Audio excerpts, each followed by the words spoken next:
रुला देने वाली स्टोरी। कभी कभी अपनों के लिए अच्छा सोचना कब बुरा बन जाता है, हमें पता भी नहीं चलता। कल्पना के साथ भी कुछ ऐसा ही हुआ। तो आइए अब जानते हैं कि क्या है कल्पना की दर्द भरी कहानी। कल्पना एक मध्यम वर्गीय परिवार से थी जिसने अपनी स्नातक की पढ़ाई पूरी कर ली थी और अब वो अपने घर पर ही छोटे बच्चों को ट्यूशन पढ़ाती थी। कल्पना का रंग गोरा था और वह दिखने में बिल्कुल गुड़िया की तरह थी।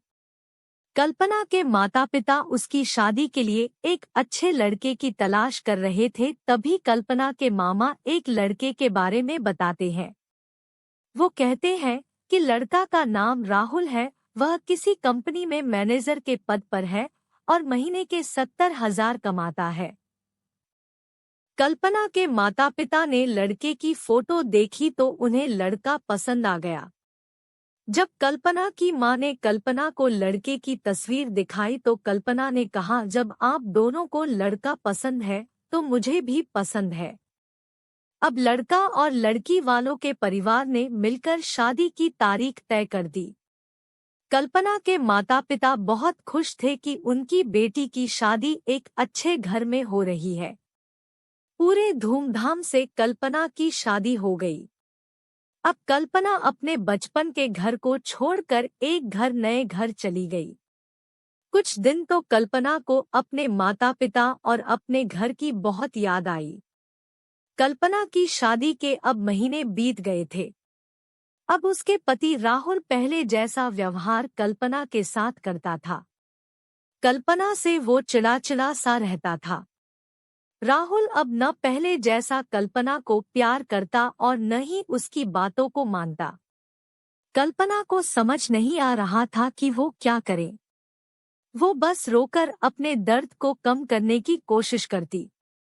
एक दिन कल्पना को पता चला कि राहुल सिगरेट पीने के बहाने छत पे जाता और किसी लड़की से बातें करता है। जब कल्पना ने राहुल से पूछा कि आप रोजाना छत पे जाकर किससे बात करते हैं, तो इस पे राहुल ने जवाब दिया कि वो मेरे ऑफिस का फ्रेंड है, बस उसी से बातें करता हूँ और तुम अपने काम से मतलब रखो, ज्यादा सीआईडी बनने की जरूरत नहीं है।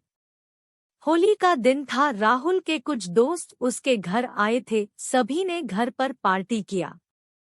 उस दिन राहुल का एक दोस्त थोड़ा ज्यादा ड्रिंक कर लिया था और उसने नशे में कल्पना के सामने जाकर कहा, भाभी आप इतनी प्यारी और मासूम हो, फिर भी राहुल भाई दिन भर उस घमंडी नेहा से बातें करते रहते हैं। लगता है कि आप राहुल भाई का सही से ख्याल नहीं रखते। ये सुकर कल्पना का शक अब हकीकत बन चुका था। अगली सुबह जब कल्पना ने राहुल से पूछा कि ये नेहा कौन है और क्या लगती है आपकी? राहुल, मैं तुम्हें क्यों बताऊं?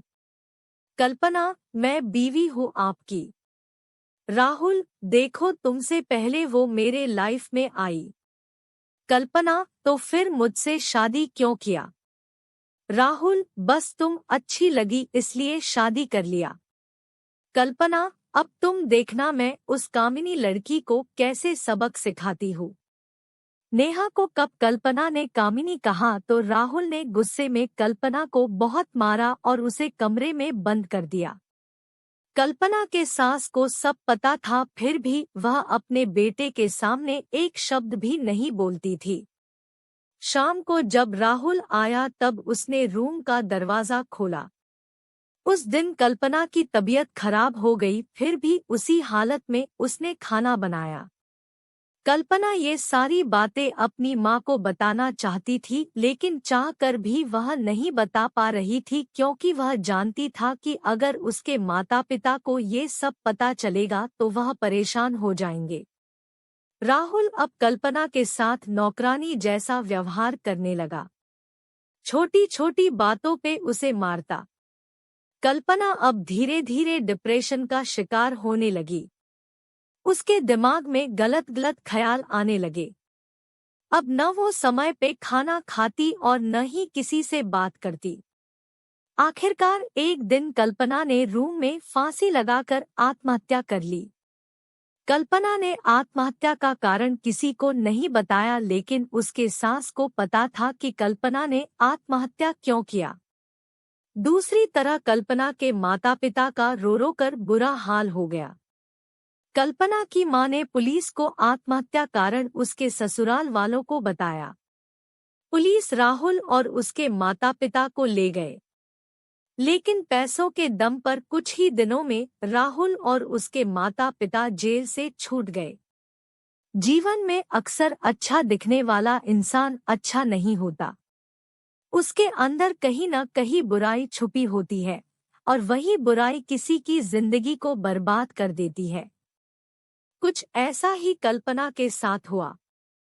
अगर वीडियो अच्छी लगी हो तो लाइक और मेरे चैनल को सब्सक्राइब करें।